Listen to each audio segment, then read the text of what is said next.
septembre 2016 toutes les parties prenantes à s'engager dans un dialogue pacifique et constructif, le bureau politique demande instamment au gouvernement de la République démocratique du Congo de signifier aux autorités américaines compétentes son indignation afin d'en tirer toutes les conséquences qui s'imposent. En effet, il s'agit là d'un comportement flagrant d'ingérence intolérable dans les affaires intérieures de la République démocratique du Congo, qui n'a pas vocation à devenir une autre Libye au cœur de l'Afrique. Je vous remercie. Merci beaucoup, M. André Alain Atondo. Vous avez suivi ce communiqué. Nous avons un autre communiqué, c'est une mise au point de la police nationale congolaise pour la journée du 19 septembre 2016. Le vendredi 16 septembre 2016, le chef de la police, en sa qualité de président du Centre de coordination des opérations de maintien de l'ordre public, a tenu une réunion de commandement avec tous les hauts responsables de la police nationale jusqu'à l'échelon bataillon. Des mesures visant la sécurisation de la journée du 19 septembre 2016 ont été prises. À cet effet, la police nationale procédera à l'encadrement de la manifestation d'une frange de l'opposition politique depuis la zone de rassemblement en partant de l'échangeur délimité jusqu'au point de chute à l'espace compris entre les stades de Martyr et l'avenue de l'enseignement. 50 de leurs dirigeants iront déposer leur mémo au siège de la Commission électorale nationale indépendante.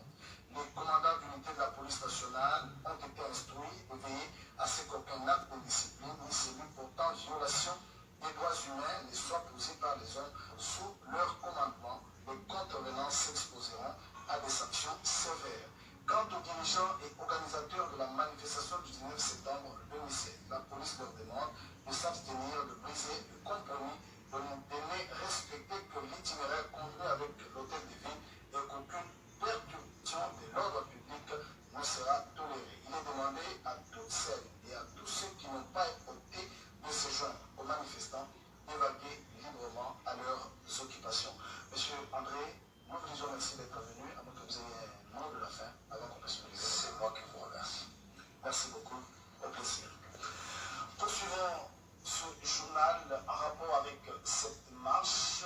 La marche de l'opposition de ce lundi 19 septembre 2016 est autorisée par l'autorité provinciale de la ville de Kinshasa.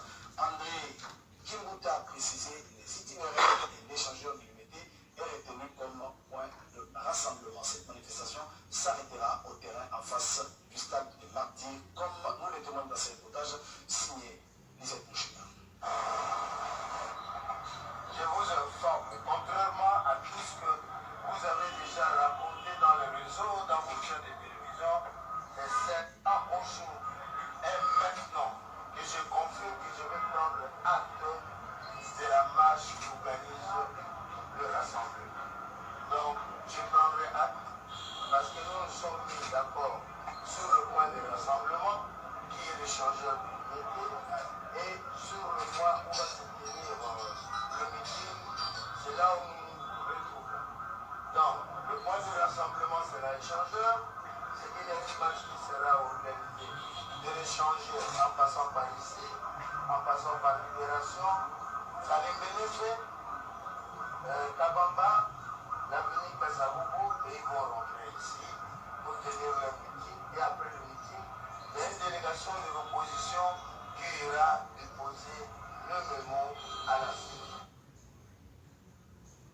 Dialogue national inclusif, la population congolaise attend de pied ferme les résultats du dialogue politique inclusif dont la clôture est attendue dans les prochaines heures. Une rencontre pour expliquer les enjeux de ce dialogue a eu lieu dans la salle Le Rousseau le vendredi dernier. Reportage Eddie Tchala et Patrick Moukoui. Ce sont deux alliances pour la même cause. L'une est l'Alliance chrétienne pour la démocratie et le développement ACDD et l'autre est l'Alliance pour la justice, le développement et la solidarité AJDS. Si elles poursuivent les mêmes objectifs, elles ont également la même autorité morale. Le gouverneur du Kasaï oriental, Alphonse Ngoï Kassanji, qui participe au dialogue national politique et inclusif qui a lieu en ce moment à la Cité de l'Union africaine. À cette matinée politique qui a mis ensemble deux ailes d'une même vision politique, l'autorité morale est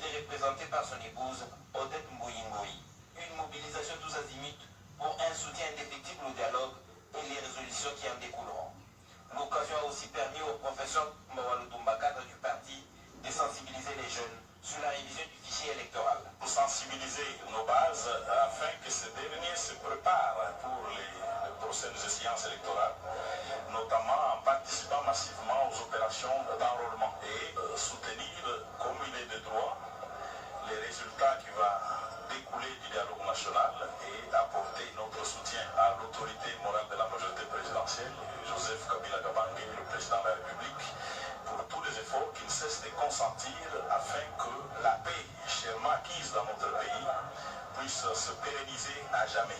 Une rencontre qui appelle une autre dans un proche avenir à laquelle l'autorité morale Alphonse Moïse Kazanji sera personnellement présent.